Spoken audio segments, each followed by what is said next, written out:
Bhaktisiddhanta Saraswati Thakur also instructed Srila Prabhupada in two things like that. ಹೇಗೆ ಶ್ರೀಲ ಭಕ್ತಿ ಸಿದ್ಧಾಂತ ಠಾಕೂರರು ಶ್ರೀಲ ಪ್ರಭುಪಾದ್ಗೆ ಎರಡು ವಿಷಯಗಳ ಬಗ್ಗೆ ಉಪದೇಶ ಕೊಟ್ಟಿದ್ದರು, ಹಾಗೆಯೇ ಎರಡು ವಿಷಯಗಳ ಉಪದೇಶ ರೂಪ ಗೋಸ್ವಾಮಿಗೂ ನೀಡಲಾಗಿತ್ತು ಚೈತನ್ಯ ಮಹಾಪ್ರಭುಗಳಿಂದ. But for Rupa Goswami, Chaitanya Mahaprabhu gave the two things are, one, writing books. ಚೈತನ್ಯ ಮಹಾಪ್ರಭುಗಳು ಶ್ರೀ ರೂಪ ಗೋಸ್ವಾಮಿಗೆ ಕೊಟ್ಟಂತಹ ಉಪದೇಶಗಳಲ್ಲಿ ಮೊದಲನೇದು ಗ್ರಂಥಗಳನ್ನು ಸಂಕಲನ ಮಾಡಬೇಕು. Second one is to find out the places where Krishna performed pastimes. ಎರಡನೇದಾಗಿ ಎಲ್ಲಿ ಶ್ರೀಕೃಷ್ಣ ತನ್ನ ಲೀಲೆಗಳನ್ನು ಮಾಡಿದ್ದ ಆ ಎಲ್ಲ ಜಾಗಗಳನ್ನು ಪುನರ್ಜೀವಗೊಳಿಸುವಂತಹದ್ದು.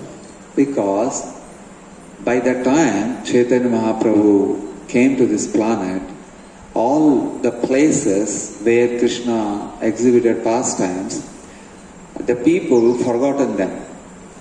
ಯಾವಾಗ ಚೈತನ್ಯ ಮಹಾಪ್ರಭುಗಳು ಅವತರಿಸಿದ್ರು ಆಗ ಕೃಷ್ಣ ಮಾಡಿದಂತಹ ಎಲ್ಲ ಲೀಲೆಗಳನ್ನು ಜನ ಮರೆತು ಹೋಗಿದ್ರು, ಆ ಜಾಗಗಳು ಸಹ ಮುಚ್ಚಿ ಹೋಗಿತ್ತು.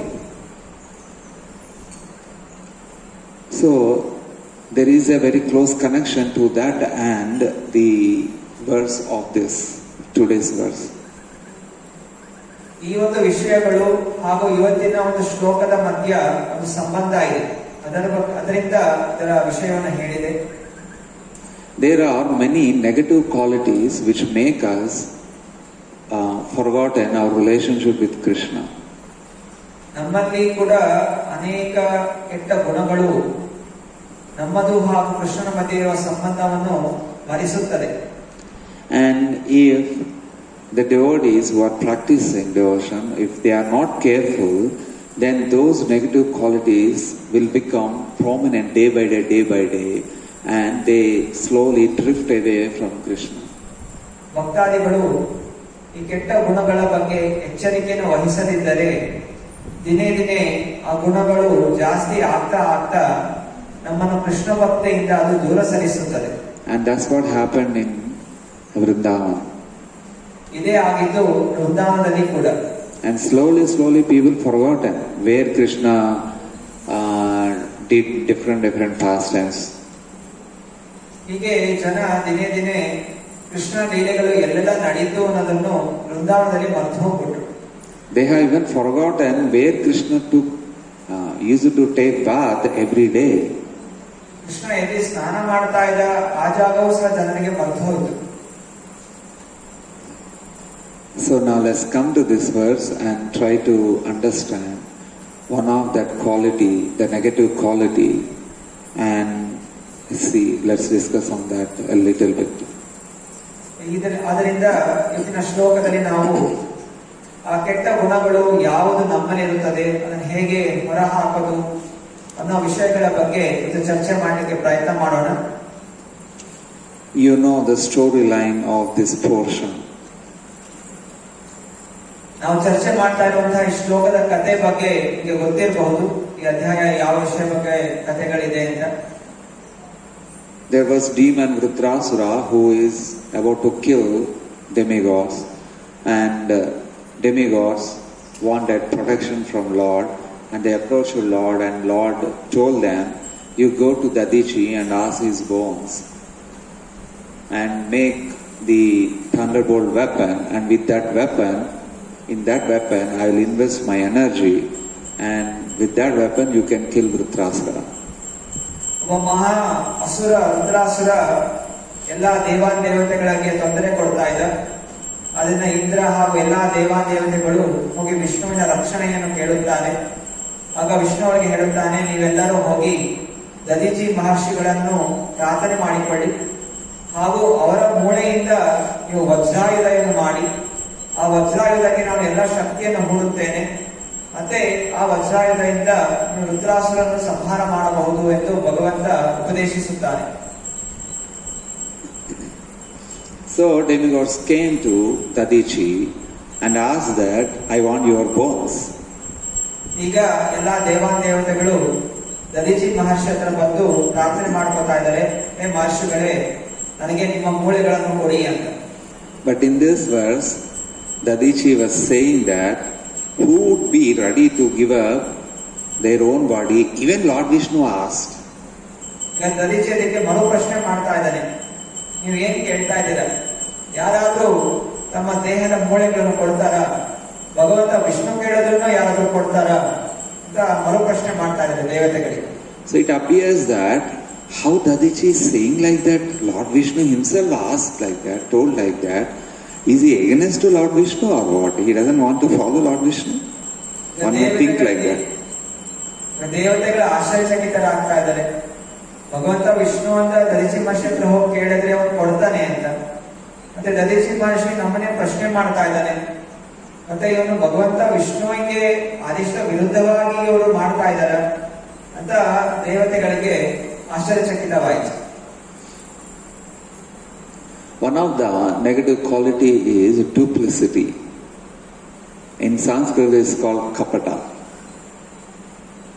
ಅನೇಕ ದುಷ್ಟ ಗುಣಗಳಲ್ಲಿ ಒಂದು ದುಷ್ಟ ಗುಣ ಕಪಟ. What does that mean? It means there is inside the heart one keep a certain kind of desire, but externally the person exhibits that he did not have that desire. ಕಪಟ ಗುಣ ಅಂದ್ರೆ ಏನು?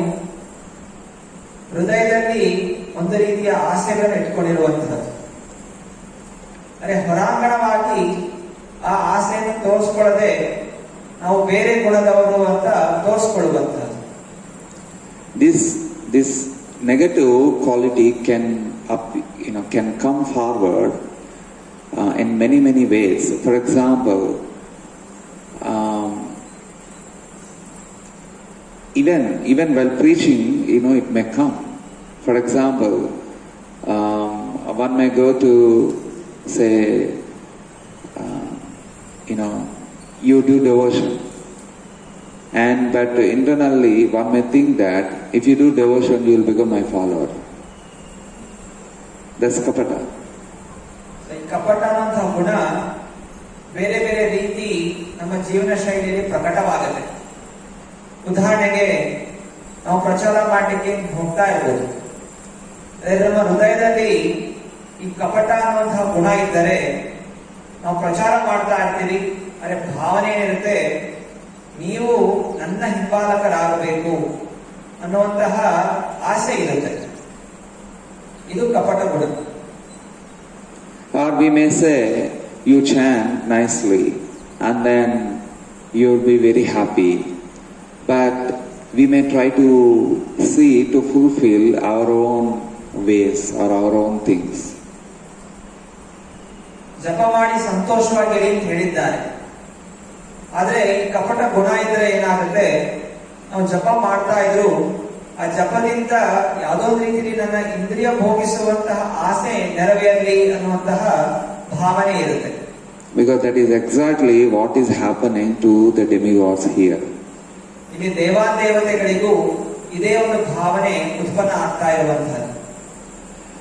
They wanted to enjoy the kingdom, but here it is said that from the words of Dadichi we can understand that actually they are using Lord Vishnu's order as statement or authority, and then of course Lord Vishnu is authority, but they are using that to fulfill their own desire. ಇಲ್ಲಿ ದೇವಾದೇವತೆಗಳಿಗೆ ವಿಷ್ಣುದು ಸೇವಕರಾಗಬೇಕು, ವಿಷ್ಣು ಸೇವೆ ಮಾಡಬೇಕು ಅನ್ನೋದಕ್ಕಿಂತ ಅವರಿಗೆ ಸ್ವರ್ಗಲೋಕವನ್ನು ಭೋಗಿಸಬೇಕು ಅನ್ನೋಂತಹ ಆಸೆ. ಅದರಿಂದ ಇಲ್ಲಿ ಅಸುರನ ಸಂಹಾರ ಮಾಡಬೇಕು ಅನ್ನೋ ಆದೇಶ ಭಗವಂತನ ಆಗಿದ್ರೂ ಕೂಡ ಈ ದೇವಾದೇವತೆಗಳ ಹೃದಯದಲ್ಲಿ ಆಸೆ ಏನು, ಈ ಅಸುರ ಸಂಹಾರನಾದರೆ ನಾವು ಸ್ವರ್ಗವನ್ನು ಭೋಗಿಸಬಹುದು ಅನ್ನೋಂಥ ಇಚ್ಛೆ ಅಲ್ಲದೆ ಭಗವಂತನ ಆದೇಶ ಪಾಲನೆ ಮಾಡಬೇಕು ಅನ್ನೋದು ನೇರವಾಗಿ ಇರಲಿಲ್ಲ. For example, sometimes one may say, you know who am I? I am disciple of that great person.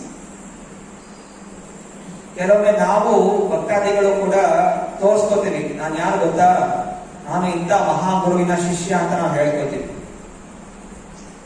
But sometimes, because of their negligence, they bring the duplicity, and then although they say that I am disciple of that great person, but internally they want to gather the followers by showing that great person. ಒಂದು ರೀತಿಯಲ್ಲಿ ಸತ್ಯ, ನಾವು ಈ ಗುರುಗಳ ಶಿಷ್ಯ, ಅರೆ ನಾವಿಲ್ಲಿ ಆ ನಮ್ರ ಭಾವನೆಯಿಂದ ನಾವು ಈ ಗುರುಗಳ ಶಿಷ್ಯ ಅಂತ ಹೇಳೋದಕ್ಕಿಂತ ನಮ್ಮಲ್ಲಿ ಏನಿದೆ, ನಾವು ಈ ಗುರುಗಳ ಶಿಷ್ಯ ಆಗಿರೋ ಕಾರಣ ನೀವೆಲ್ಲ ನಮ್ಮ ಹಿಂಬಾಲಕರಾಗಬೇಕು, ನನ್ನ ಗುಣಗಾನ ಮಾಡಬೇಕು ಅನ್ನೋಂತ ಆಸೆ. So then question comes, is it wrong then to say Srila Prabhupada is great devotee, my Guru Maharaj is a very pure devotee, then is it wrong to say then? ಹಾಗಿದ್ರೆ ನಾವು ನಮ್ಮ ಗುರುಗಳನ್ನು, ಪ್ರಭುಪಾದರನ್ನು ಗುಣಗಾನ ಮಾಡೋದು ತಪ್ಪ? ಶ್ರೀಲ ಪ್ರಭುಪಾದರು ತುಂಬಾ ಶ್ರೇಷ್ಠವಾದಂತಹ ವ್ಯಕ್ತಿ, ನಮ್ಮ ಗುರುಗಳು ತುಂಬಾ ಶ್ರೇಷ್ಠವಾದ ವ್ಯಕ್ತಿ ಅಂತ ಹೇಳ್ಕೊಂಡ್ರೆ ಅದು ತಪ್ಪಾಗುತ್ತಾ? Definitely it is not wrong, but then how to protect ourselves from this negative quality of duplicity? ತಪ್ಪೇನಿಲ್ಲ ಹೇಳೋದ್ರಿಂದ, ಆದರೆ ನಾವು ಹೇಗೆ ನಮ್ಮನ್ನು ಈ ಮಾತಿನಲ್ಲಿ ಈ ಕಪಟ ಭಾವನೆಯಿಂದ ನಮ್ಮನ್ನು ಹೇಗೆ ರಕ್ಷಣೆ ಮಾಡಿಕೊಳ್ಬೇಕು?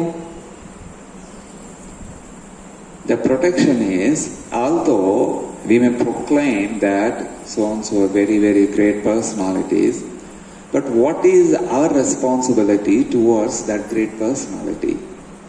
Apart from saying that I am disciple of so and so Guru, that responsibility when we keep in our heart, then we will be protected from this quality of duplicity.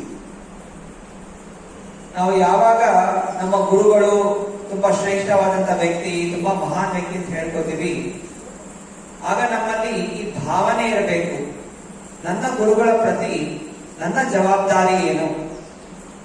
ಆ ಜವಾಬ್ದಾರಿಯುತವಾದಂತಹ ಭಾವನೆಯಿಂದ ನಮ್ಮ ಗುರುಗಳು ದೊಡ್ಡವರು ಅಂತ ಹೇಳ್ಕೊಂಡ್ರೆ ನಾವು ಈ ಕಪಟ ಭಾವನೆಯಿಂದ ನಮ್ಮನ್ನು ನಾವು ರಕ್ಷಣೆ ಮಾಡಿಕೊಳ್ಳುತ್ತೇವೆ.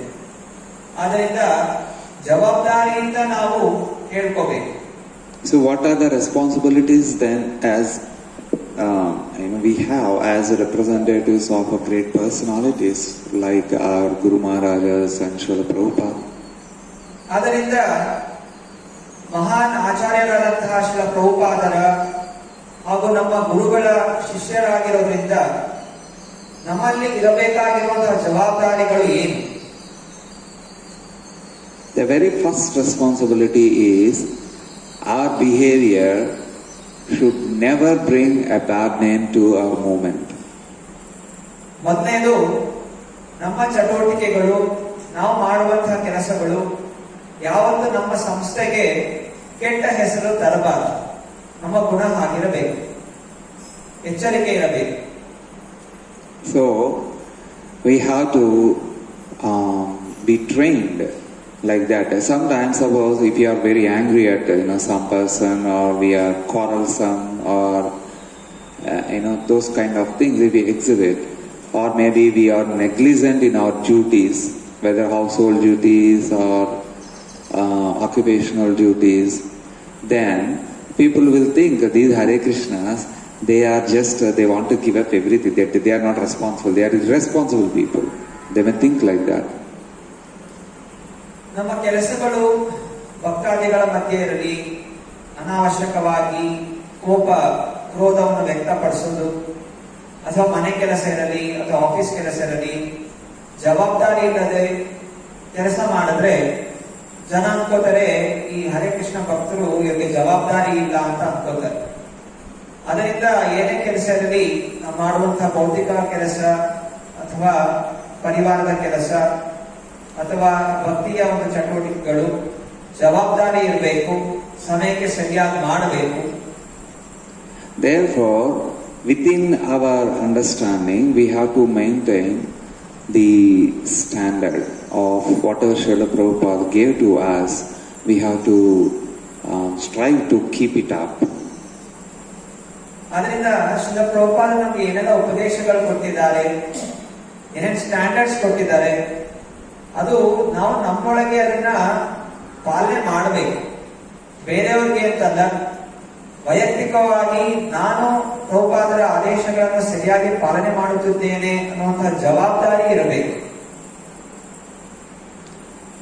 So that is a protection. And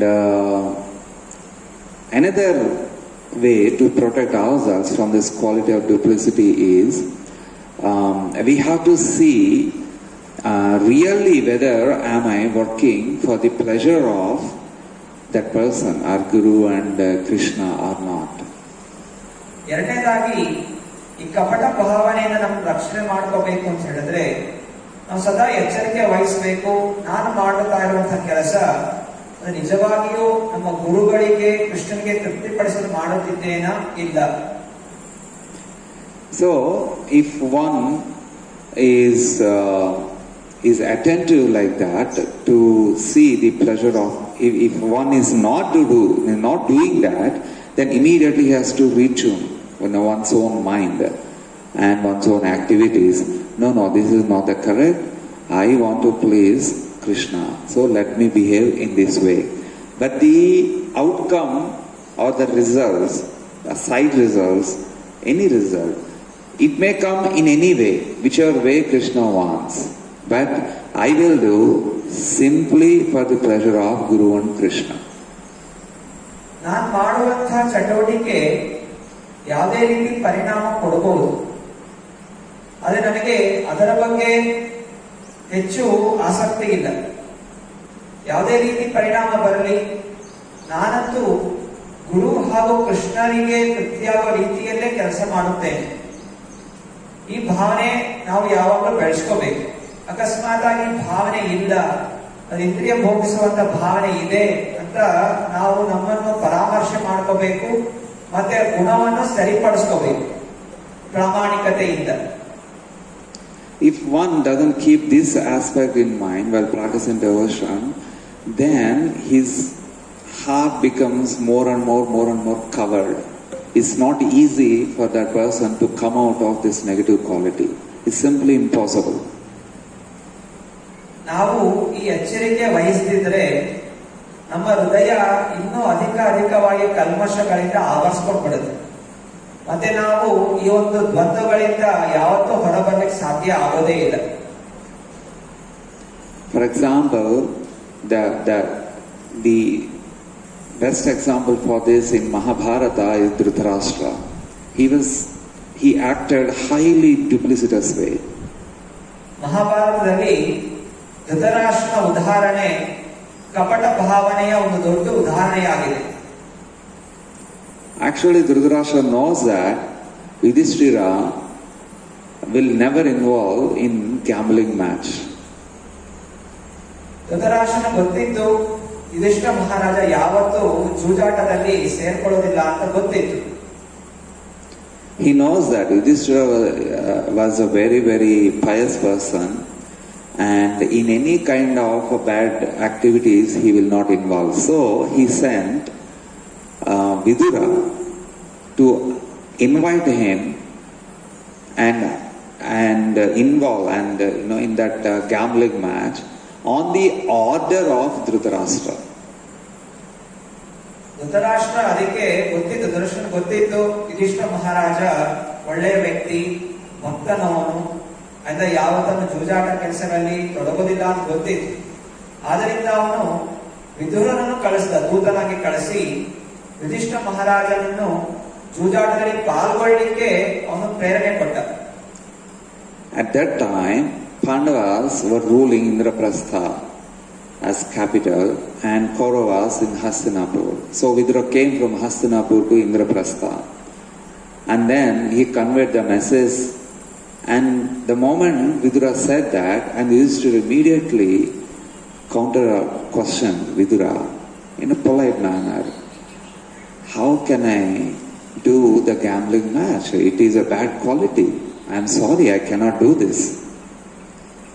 ಕೌರವರು ಹಸ್ತಿನಾಪುರದಲ್ಲಿ ಆಳ್ವಿಕೆ ಮಾಡ್ತಾ ಇದ್ರು, ಹಾಗೂ ಪಾಂಡವರು ಇಂದ್ರಪ್ರಸ್ಥದಲ್ಲಿ ಆಳ್ವಿಕೆ ಮಾಡ್ತಾ ಇದ್ರು. ವಿದುರ ಹಸ್ತಿನಾಪುರದಿಂದ ಇಂದ್ರಪ್ರಸ್ಥಕ್ಕೆ ಹೋದ, ಹಾಗೂ ಧೃತರಾಷ್ಟ್ರನ ಒಂದು ಆದೇಶವನ್ನು ಯುಧಿಷ್ಠಿರ ಮಹಾರಾಜನಿಗೆ ನೀಡಿದ. ಆಗ ಯುಧಿಷ್ಠಿರ ಮಹಾರಾಜ ಮೊದಲು ಕೇಳಿದ ಪ್ರಶ್ನೆಯೇ, ಈ ಜೂಜಾಟ ಕೆಟ್ಟದಲ್ವಾ, ನಾನು ಹೇಗೆ ಈ ಒಂದು ಕೆಟ್ಟ ಕೆಲಸಕ್ಕೆ ಪಾಲ್ಗೊಳ್ಳಿ ಅಂತ ಪ್ರಶ್ನೆ ಮಾಡ್ತಾನೆ ವಿದುರನಿಗೆ. And Vidura understood the quality of Yudhishthira, but he said that this is order of the king Dhritarashtra. So the moment he said like that, and Yudhishthira has to obey that. Yudhishthira ಮಹಾರಾಜ ಪ್ರಶ್ನೆ ಮಾಡಿದಾಗ ವಿದುರ ಹೇಳಿದ, ಅದು ಏನೇ ಇರಲಿ ಮಹಾರಾಜನ ಆಜ್ಞೆ ಇದು, ಪಾಲನೆ ಮಾಡಬೇಕು. ಸೊ ಯಾವಾಗ ಅದು ಮಹಾರಾಜರ ಆಜ್ಞೆ ಅಂತ ಯುಧಿಷ್ಠಿರ ಮಹಾರಾಜ ಕೇಳಿದ, ಅವನು ಜೂಜಾಟ ಆಡಲಿಕ್ಕೆ ಒಪ್ಕೊಂಡ. Because if he deny or neglect the order, it's an open rebel. So immediately then a fighting may arise between Kauravas and Pandavas because he rejects Dhritarashtra's order. So he doesn't want that. So he accepted. He said that if it is Dhritarashtra's desire, my uncle's desire, then I will come and participate in the match. Yudhishthira ಮಹಾರಾಜರ ಚಿಂತನೆ ಏನಿತ್ತು, ನಾನು ಅಕಸ್ಮಾತ್ ಆಗಿ ಮಹಾರಾಜರ ಆಜ್ಞೆ ತಿರಸ್ಕರಿಸಿದ್ರೆ ಪಾಂಡವರ ಕೌರವರ ಮಧ್ಯೆ ಯುದ್ಧ ಆಗಬಹುದು. ಅದರಿಂದ ಯಾವುದೇ ರೀತಿಯ ಯುದ್ಧ ಭಾವನೆ ಅಥವಾ ಶತ್ರು ಭಾವನೆ ಇಲ್ಲದೆ ಇರಲಿ. ಅಂದ್ರೆ ಧೃತರಾಷ್ಟ್ರ ನನ್ನ ದೊಡ್ಡಪ್ಪ, ಅವರಿಗೆ ನಾನು ಜೂಜಾಡಬೇಕು ಅಂತ ಇಷ್ಟ ಇದ್ರೆ ನಾನು ಹಾಗೆ ಪಾಲನೆ ಮಾಡ್ತೀನಿ, ನಾನು ವಿರೋಧ ಮಾಡಕ್ ಹೋಗೋದಿಲ್ಲ ಅನ್ನುವಂತ ಭಾವನೆಯಿಂದ ಯುಧಿಷ್ಠಿರ ಮಹಾರಾಜ ಜೂಜಾಡಲಿಕ್ಕೆ ಒಪ್ಕೊಂಡ. So all Pandavas came to Hastinapur and they entered the palace and they offered obeisances to Dhritarashtra very respectfully. Yudhishthira ಮಹಾರಾಜ ಎಲ್ಲ ಪಾಂಡವರು ತುರಂತವಾಗಿ ರಾಜರ ಹತ್ರ ಬರ್ತಾರೆ. ಧೃತರಾಷ್ಟ್ರ ಬಂದು ಎಲ್ಲರೂ ನಮ್ರ ಭಾವನೆಯಿಂದ ಅವರಿಗೆ ನಮಸ್ಕರಿಸ್ತಾರೆ. And then the following day the match had to begin. ಮರು ದಿವಸ ಜೂಜಾಟದ ಒಂದು ಪಂದ್ಯ ಶುರು ಆಗುತ್ತೆ. And on next day, on the following day, when Pandavas sat at one place, and then Yudhishthira Maharaj openly said that to the entire assembly, he said that very clearly, straightforward way, he said that gambling match is one of the sinful activity. How you want me to engage in this sinful activity? He asked everyone openly. ಮರು ದಿವಸ ಜೂಜಾಟ ಪಂದ್ಯ ಶುರುವಾಗ್ಲಿಕ್ಕಿಂತ ಮುಂಚೆ ಎಲ್ಲ ಪಾಂಡವರು ಒಂದು ಕಡೆ ಕೂತಿದ್ರು. ಆಗ ಯುಧಿಷ್ಠಿರ ಮಹಾರಾಜ ಆ ರಾಜಸಭೆಯಲ್ಲಿ ಎಲ್ಲರಿಗೂ ಪ್ರಶ್ನೆ ಕೇಳ್ತಾನೆ, ಜೂಜಾಟ ಆಡುವಂತದ್ದು ಒಂದು ಪಾಪದ ಕೃತ್ಯ, ಈ ಕೃತ್ಯದಲ್ಲಿ ನಾವು ಹೇಗೆ ಪಾಲ್ಗೊಳ್ಬೇಕು ಅಂತ ಪ್ರಶ್ನೆ ಎಲ್ಲರಿಗೂ ಅವನು ಹಾಕ್ತಾನೆ. Dhritarashtra was silent, Bhishma was silent, Drona was silent. They didn't speak. They didn't say that yes, it is sinful, don't do that. They didn't say anything like that. So they kept silent.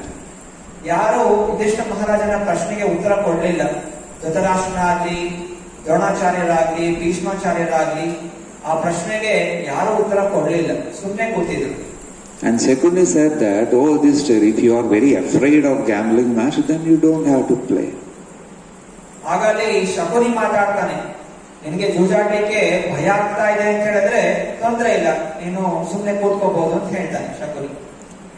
And Yudhishthira became very alert at that time, and he said that I am a Kshatriya, I will not reject any challenge. If anyone challenges me, I will not reject. This is my vow. So tell me what to do. Then you are not equal in wealth with me. Then what to do? You cannot be my opponent because you are not equal in wealth to me. Shakuni ಮಾಡಿದಂತಹ ಪ್ರಶ್ನೆಗೆ ಯುಧಿಷ್ಠಿರ ಮಹಾರಾಜ ಹೇಳ್ತಾನೆ, ನಾನು ಕ್ಷತ್ರಿಯ ಆದಂತವನು ಯಾರೇ challenge ಮಾಡಿದ್ರು ಅದಕ್ಕೆ ಹಿಂಜರಿಯೋದಿಲ್ಲ. ಆದ್ರಿಂದ ನಾನು ಈ ಜೂಜಾಟದಲ್ಲಿ ಪಾಲ್ಗೊಳ್ತೀನಿ. ಅರೆ ಜೂಜಾಟಕ್ಕೆ ಎದುರು ಪಕ್ಷದವನು ಸಮಾನವಾಗಿರಬೇಕು. ಅರೆ ಐಶ್ವರ್ಯದಲ್ಲಿ ನಿನ್ನಲ್ಲಿ ಆ ಸಮಾನತೆ ಇಲ್ಲ, ಮತ್ತೆ ಹೇಗೆ ಈ ಆಟವನ್ನು ಪಂದ್ಯವನ್ನು ಆಡೋದು ಅಂತ ಪ್ರಶ್ನೆ ಮಾಡ್ತಾರೆ ಯುಧಿಷ್ಠಿರ ಮಹಾರಾಜ. Actually, just before that, Yudhishthira Maharaj said that to the assembly, all the taxes, whatever I collect, I use for the welfare of society, for the welfare of brahmanas. So this is what my, this is how I use my wealth. Don't take that wealth away. Otherwise there will be a great disaster in society. If a brahmanas, as those who guide the society, if they are not there, then the society will be ruined. ಇದಕ್ಕಿಂತ ಮುಂಚೆನೂ ಯುಧಿಷ್ಠ ಮಹಾರಾಜ ಇನ್ನೊಂದು ಮಾತು ಹೇಳಿರ್ತಾನೆ. ಯುಧಿಷ್ಠ ಮಹಾರಾಜ ಹೇಳ್ತಾನೆ, ನಾನು ಈ ಎಲ್ಲ ಪ್ರಜೆಗಳಿಂದ ಏನು ಶುಲ್ಕವನ್ನು ಸಂಗ್ರಹ ಮಾಡ್ತೀನಿ, ಆ ಶುಲ್ಕವನ್ನು ನಾನು ಪ್ರಜೆಗಳ ಒಳಿತಿಗೋಸ್ಕರ ಉಪಯೋಗಿಸ್ತೀನಿ, ಬ್ರಾಹ್ಮಣರ ರಕ್ಷಣೆಗೋಸ್ಕರ ಉಪಯೋಗಿಸ್ತೀನಿ. ಆದ್ರಿಂದ ಅಂತಹ ಐಶ್ವರ್ಯವನ್ನು ನೀವು ಲೂಟಿ ಮಾಡಲಿಕ್ಕೆ ಪ್ರಯತ್ನ ಮಾಡಬೇಡಿ. ಈ ತರ ಮಾಡಿದ್ರೆ ಎಲ್ಲವೂ ವಿನಾಶಕಾರಿ ಆಗುತ್ತೆ ಅನ್ನುವಂತ ಎಚ್ಚರಿಕೆಯನ್ನು ಯುಧಿಷ್ಠ ಮಹಾರಾಜ ಹೇಳ್ತಾರೆ. But Shakuni said that no, this is just a friendly match. ಅರೆ ಶಕುನಿ ಹೇಳ್ತಾನೆ, ಇಲ್ಲ ಇದು ಒಂದು ಸ್ನೇಹದ ಭಾವನೆಯಿಂದ ನಡೀತಾ ಇರುವಂತಹ ಜೂಜಾಟ ಅಷ್ಟೇ ಅಂತ ಹೇಳ್ತಾರೆ. Their intention was not that. That's duplicity. ಆದ್ರೆ ಶಕುನಿನ ನಿಜವಾದ ಭಾವನೆ ಅದು ಆ ರೀತಿ ಇರಲಿಲ್ಲ. ಇದೇ ಕಪಟ ಭಾವನೆ. So then when Yudhishthira said that you can't match with me, then immediately Duryodhana jumped and he said that I will donate all my wealth to him. ಯಾವಾಗ ಯುಧಿಷ್ಠ ಮಹಾರಾಜ ಶಕುನಿಗೆ ಹೇಳ್ತಾನೆ, ನಿನ್ನ ಐಶ್ವರ್ಯ ನನ್ನ ಐಶ್ವರ್ಯ ಸಮಾನ ಇಲ್ಲ ಅಂತ ಹೇಳಿದಾಗ ದುರಂತವಾಗಿ ದುರ್ಯೋಧನ ಹೇಳ್ತಾನೆ, ಈ ಶಕುನಿಗೆ ನನ್ನ ಎಲ್ಲ ಐಶ್ವರ್ಯವನ್ನು ನಾನು ಅವನಿಗೆ ದಾನವಾಗಿ ಕೊಡ್ತಾ ಇದ್ದೀನಿ ಅಂತ.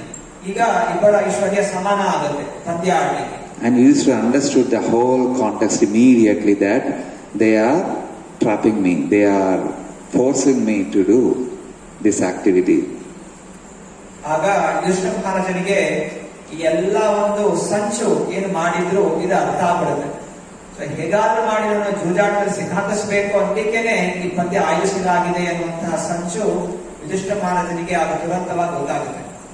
But by seeing the even Dhritarashtra was silent, Bhishma was silent, and he had nothing to do, so he thought that okay, then I have nothing to do, so let me involve in this.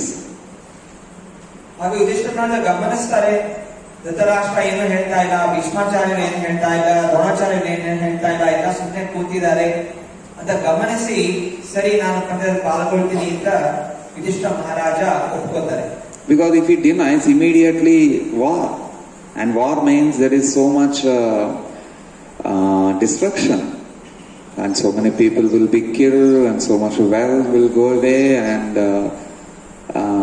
whatever the reasons that Arjuna said in the first chapter of Bhagavad Gita, they will happen.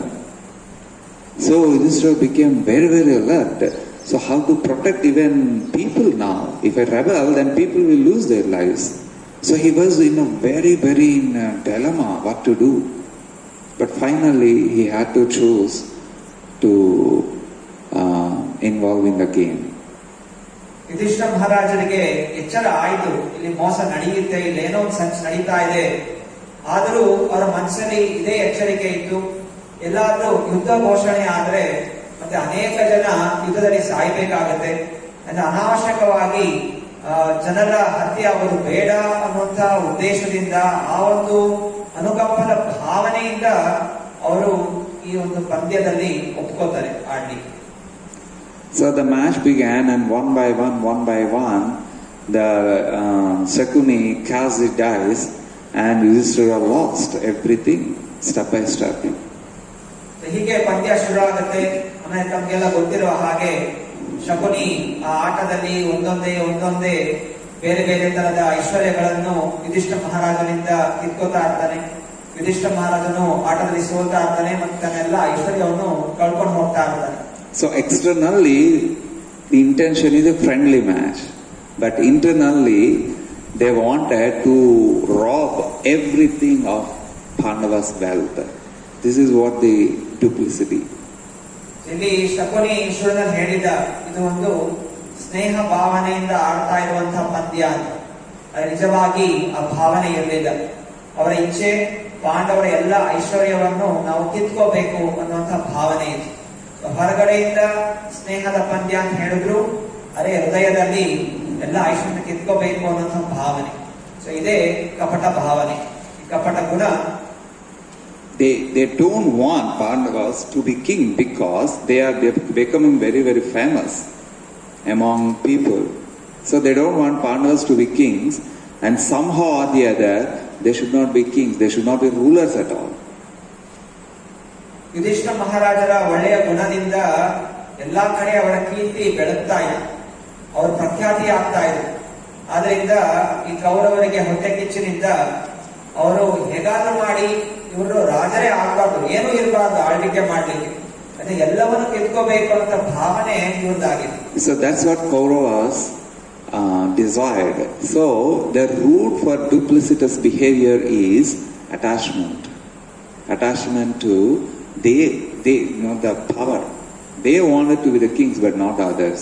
So with that attachment, they started exhibiting the duplicitous behavior. ಇಲ್ಲಿ ಏನು ಪ್ರಕಟ ಆಗುತ್ತೆ ಅಂತ ಹೇಳಿದ್ರೆ, ಕೌರವರಲ್ಲಿ ಭೌತಿಕ ವಸ್ತುವಿನ ಮೇಲೆ ತೀವ್ರವಾದಂತಹ ಆಕರ್ಷಣೆ, ಹೆಸರು, ಆ ರಾಜಧಾನಿಯ ಶಕ್ತಿ, ಅದರ ಮೇಲೆ ಅವರಿಗೆ ಆಸಕ್ತಿ ಇರೋ ಕಾರಣ ಅವರಲ್ಲಿ ಕಪಟ ಭಾವನೆ ಅಂತ ಉತ್ಪನ್ನ ಆಯಿತು. Krishna will never like this duplicitous behavior. Rather, he likes the straightforwardness or simplicity. He likes very much. ಕೃಷ್ಣನಿಗೆ ಇಂತಹ ಕಪಟ ಭಾವನೆ ಯಾವುದೇ ಇಷ್ಟ ಆಗುವುದಿಲ್ಲ. ಸರಳ ಜೀವನ, ನೇರವಾದಂತಹ ಒಂದು ಭಾವನೆ ಕೃಷ್ಣನನ್ನು ಆಕರ್ಷಿಸುತ್ತದೆ. For example, when Sudama came to Dwaraka, all the way from Porbandar to Dwaraka, and Sudama stayed 3 days. Actually, the reason Sudama came is just to see Krishna. It's not that his reason to visit Krishna, to ask something. Sudama ಕೃಷ್ಣನ ಭೇಟಿಯಾಗಲಿಕ್ಕೆ ಪೋರ್ಬಂದರಿನ ದ್ವಾರಕ ಬರ್ತಾರೆ. ದ್ವಾರಕದಲ್ಲಿ 3 ದಿವಸ ಕೃಷ್ಣ ಜೊತೆ ನಿವಾಸ ಮಾಡ್ತಾರೆ. ಆದರೆ ಸುಧಾಮನ ಹೃದಯದಲ್ಲಿ ಕೃಷ್ಣನಿಂದ ಏನೋ ತಗೋಬೇಕು ಅಂತ ಇರಲೇ ಇಲ್ಲ. ಅವನ ಹೃದಯದಲ್ಲಿ ಒಂದೇ ಒಂದು ಭಾವನೆ ಇದ್ದಿದ್ದು ಕೃಷ್ಣನ ಮೇಲಿರುವಂತಹ ಪ್ರೀತಿ. His wife sent him with the mood of seeking help, but he did not desire that. He just took that as a opportunity. Okay, I'll go. But internally his mood is, okay, anyway, I will see my dear friend Krishna after long ago. ಸುಧಾಮನ ಹೆಂಡತಿ ಸುಧಾಮನನ್ನು ಜಬರ್ದಸ್ತಿ ಮಾಡಿ ಕಳಿಸೋದು, ಏನಾದ್ರೂ ಐಶ್ವರ್ಯ ಇಸ್ಕೊಬ್ಬ, ಕೃಷ್ಣನ ಸಹಾಯ ಪಡ್ಕೋದು. ಸುಧಾಮನ ಹೃದಯದಲ್ಲಿ ಅಂತಹ ಯಾವುದೇ ಭಾವನೆ ಇರಲಿಲ್ಲ. ಅವನಲ್ಲಿ ಇದ್ದಿದ್ದು ಒಂದೇ ಭಾವನೆ, ಕೃಷ್ಣನ ಸ್ನೇಹಿತ. ಈ ಪ್ರೀತಿ ಭಾವನೆಯಿಂದ ಮಾತ್ರ ಸುಧಾಮ ಸರಿ ಹೆಂಡತಿ ಹೇಗೋ ತಳ್ತಾ ಇದ್ದಾಳೆ, ಇದೊಂದು ಅವಕಾಶ ನನ್ನ ಸ್ನೇಹಿತನ ಭೇಟಿಯಾಗಲಿಕ್ಕೆ, ಹೋಗಿ ಸ್ನೇಹಿತನ ಭೇಟಿಯಾಗಿ ಬರ್ತೀನಿ ಅನ್ನೋ ಭಾವನೆ, ಪ್ರೀತಿ ಭಾವನೆಯಿಂದ ಸುಧಾಮ ಹೋದ. The moment he entered Dwaraka, he saw everywhere richness, opulence, palaces, jewels, ornaments, and so much wealth he saw. Sudama Dwarka ಪ್ರವೇಶ ಮಾಡ್ತಾ ಇದ್ದಾಗೆ ಅದ್ಧೂರಿಯಾದಂತಹ ಐಶ್ವರ್ಯ, ಎಲ್ಲ ಚಿನ್ನದ ಅರಮನೆಗಳು, ಎಲ್ಲ ಅಲಂಕೃತವಾದಂತಹ ಚಿನ್ನ, ವಜ್ರ, ವೈಡೂರ್ಯ ಎಲ್ಲ ಕಂಗೊಳಿಸ್ತಾ ಇತ್ತು. ಎಲ್ಲಾ ಕಡೆ ಐಶ್ವರ್ಯ ಅನ್ನೋದು ತುಂಬಿ ತುಳುಕ್ತಾ ಇತ್ತು. And I'm not sure this area comes under Krishna Devaraya at that time. Yeah, I heard that at that time of Krishna Devaraya, people used to sell jewels like vegetables. So ಇಲ್ಲಿ ಕೆಲವು ವರ್ಷಗಳ ಹಿಂದೆ ಕೂಡ ಕೃಷ್ಣ ದೇವರಾಜ ಒಡೆಯರ್ ಅವರ ಒಂದು ರಾಜ್ಯದಲ್ಲಿ ವಜ್ರಗಳನ್ನು ತರಕಾರಿಗಳ ಹಾಗೆ ಕಿಲೋ ಲೆಕ್ಕದಲ್ಲಿ ಮಾರಾಟ ಮಾಡ್ತಾ ಇದ್ರು. So Sudama spent 3 days, but he never even attempted to ask Krishna, I want this or I want that. Krishna Sudama ದ್ವಾರಕದಲ್ಲಿ ಅಂತಹ ಐಶ್ವರ್ಯವಾದಂತಹ ಒಂದು ರಾಜ್ಯದಲ್ಲಿ 3 ದಿವಸ ನೆಲೆಸ್ತಾ ಇದ್ರು ಕೂಡ ಅವನು ಒಂದು ದಿವಸನೂ ಕೃಷ್ಣ ಕೇಳಿಲ್ಲ, ಕೃಷ್ಣ ನನಗೆ ಸ್ವಲ್ಪ ಇದು ಕೊಡು ಅದು ಕೊಡು ಅಂತ ಅವನು ಏನನ್ನೂ ಕೇಳಿಲ್ಲ. So as a result, Krishna feels so happy. And he liked actually because the quality that Sudama, even he doesn't want to use his relation with Krishna, as an exchange of any wealth. So ಕೃಷ್ಣನಿಗೆ ಸುಧಾಮನ ಭಾವನೆ ತುಂಬಾ ಇಷ್ಟ ಆಯಿತು. ಯಾಕೆಂತ ಹೇಳಿದ್ರೆ ಸುಧಾಮ ತನ್ನ ಈ ಸಂಬಂಧ ಸ್ನೇಹಿತ ಅನ್ನೋ ಸಂಬಂಧದಿಂದ ಅವನು ವ್ಯಾಪಾರ ಮಾಡಲಿಕ್ಕೆ ಪ್ರಯತ್ನ ಮಾಡಲಿಲ್ಲ. ನಾವಿಬ್ರು ಸ್ನೇಹಿತರು, ಅದು ನನ್ಗೇನೋ ಕೊಡು ಅಂತ ವ್ಯಾಪಾರ ಮಾಡ್ಲಿಕ್ಕೆ ಪ್ರಯತ್ನ ಮಾಡಲಿಲ್ಲ. ಈ ಗುಣ ಕೃಷ್ಣನನ್ನು ತುಂಬಾ ಆಕರ್ಷಣೆ ಮಾಡಿತು. He gave priority to the relation than anything else. Sudama ಆ ಸ್ನೇಹ ಭಾವನೆಗೆ ಅವನು ಪ್ರಾಮುಖ್ಯತೆ ಕೊಟ್ಟ, ಇನ್ನೇನಕ್ಕೂ ಪ್ರಾಮುಖ್ಯತೆ ಕೊಡಲಿಲ್ಲ. Similarly, our movement is meant for those relationships. Srila Prabhupada wrote in the 4th verse of Nectar of Instruction, we established the International Society of Krishna Consciousness for these loving exchanges. Srila ಪ್ರಭುಪಾದರು ISKCON ಸಂಸ್ಥೆಯನ್ನು ಸ್ಥಾಪನೆ ಮಾಡಿರುವುದು ಕೂಡ ಭಕ್ತಾದಿಗಳ ಮಧ್ಯೆ ಪ್ರೇಮ ಭಾವನೆಯನ್ನು ಬೆಳೆಸಲಿಕ್ಕೋಸ್ಕರ. ಶ್ರೀ ಶ್ರೀ ಗೌರ್ನಿತಾಯ್ ಕಿ ಜಯ, ಶ್ರೀ ರಾಧಾ ಶ್ಯಾಮಚಂದ್ರ ಕಿ ಜಯ. ಇಸ್ಕಾನ್ ಸಂಸ್ಥೆಯ ಸ್ಥಾಪನೆಯಲ್ಲಿ 7 ಉದ್ದೇಶಗಳಿವೆ. ಅಲ್ಲಿ 4ನೇ ಉದ್ದೇಶ ಪ್ರಭುಪಾದರು ಬರೀತಾರೆ, ನಮ್ಮ ಈ ಸಂಸ್ಥೆ ಸ್ಥಾಪನೆ ಆಗಿರೋದು ಭಕ್ತಾದಿಗಳ ಮಧ್ಯೆ ಪ್ರೀತಿಯುತ ಭಾವನೆಯನ್ನು ಬೆಳೆಸಬೇಕು ಎಂದು. And Krishna gave so much wealth to Sudama. Even he said in Bhagavatam that the wealth he has given to Sudama is more than the wealth of Indra, king of heaven. ಸುಧಾಮನಲ್ಲಿದ್ದಂತಹ ಭಾವನೆಯನ್ನು ಕೊಂಡು ಅವನು ಸುಧಾಮನಿಗೆ ತೀವ್ರವಾದಂತಹ ಐಶ್ವರ್ಯವನ್ನು ಕೊಡ್ತಾನೆ. ಶ್ರೀಮದ್ ಭಾಗವತದಲ್ಲಿ ಉಲ್ಲೇಖ ಇದೆ, ಸ್ವರ್ಗಲೋಕದ ಇಂದ್ರನಿಗಿಂತ ಐಶ್ವರ್ಯವನ್ನು ಸುಧಾಮನಿಗೆ ಕೃಷ್ಣ ಕೊಡ್ತಾನೆ. And now here, in the case of Yudhishthira and Dhritarashtra,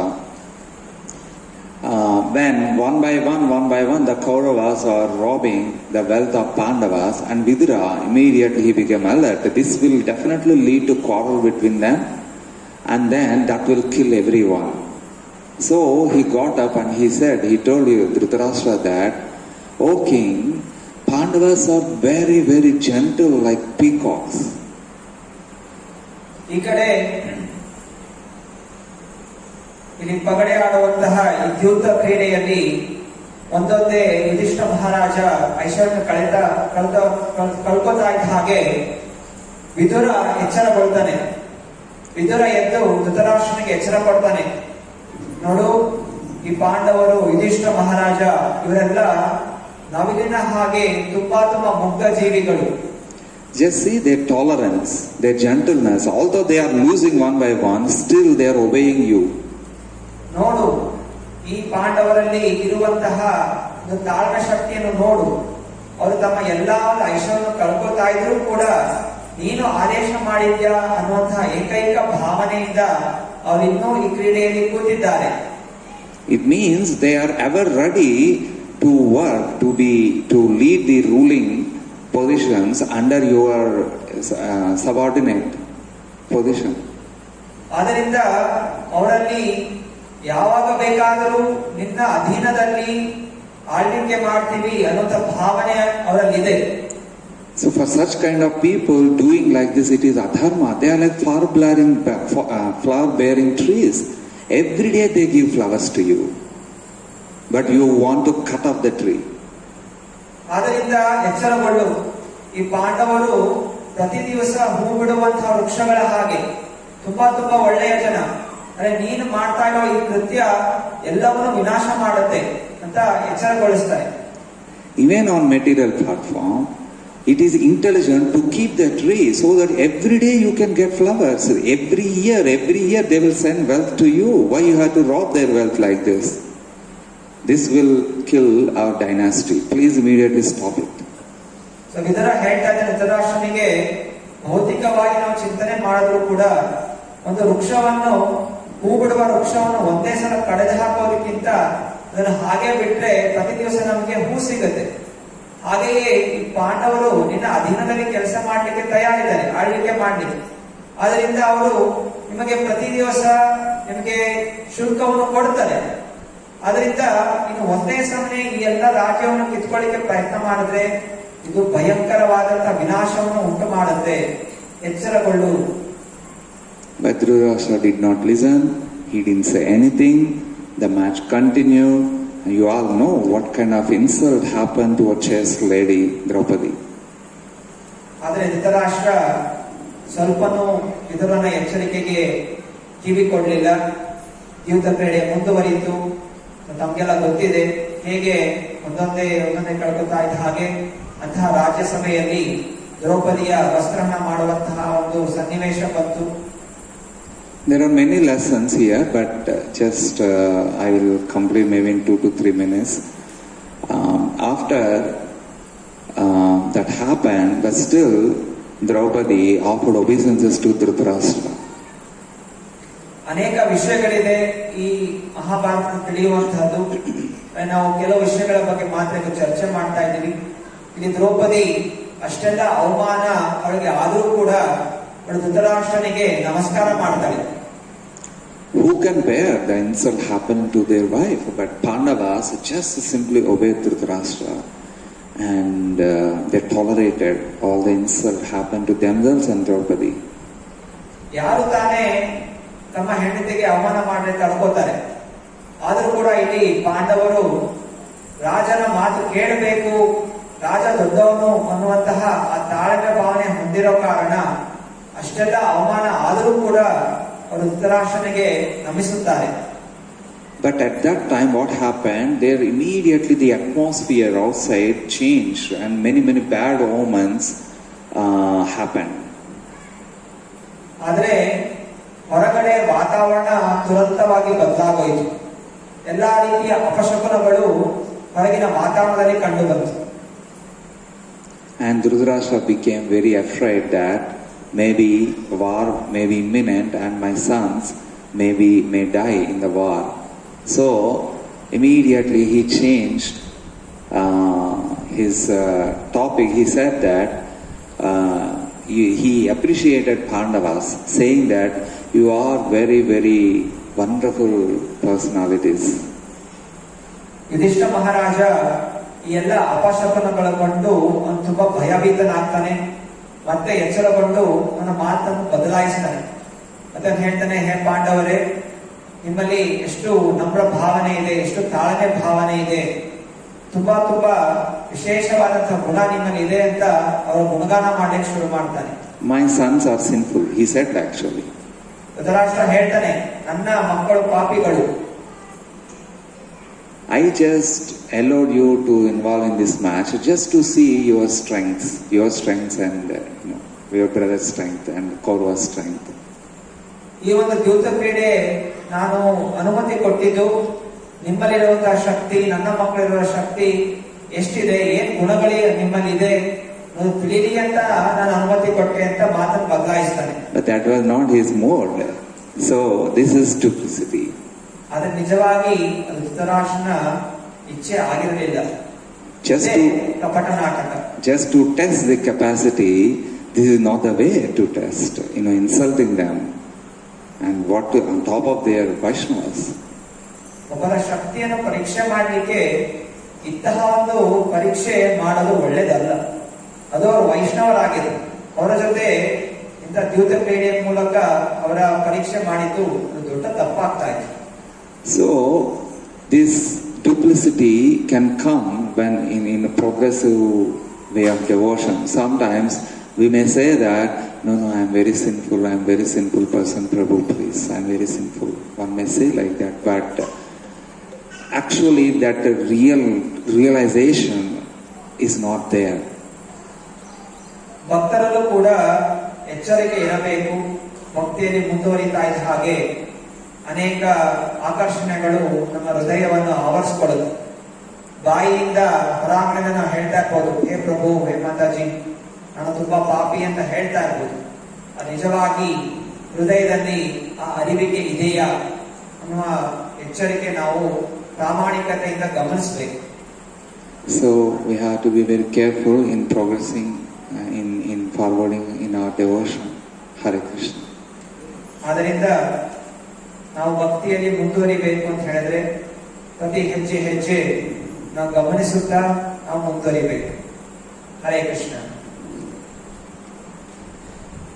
Any comments or questions? ಏನಾದರೂ ಅನಿಸಿಕೆ ಅಥವಾ ಪ್ರಶ್ನೆಗಳು?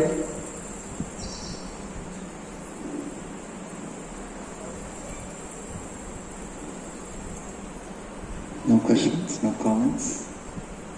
Okay. Shall we stop? Thank you. Srila Prabhupada ki Jai. jai.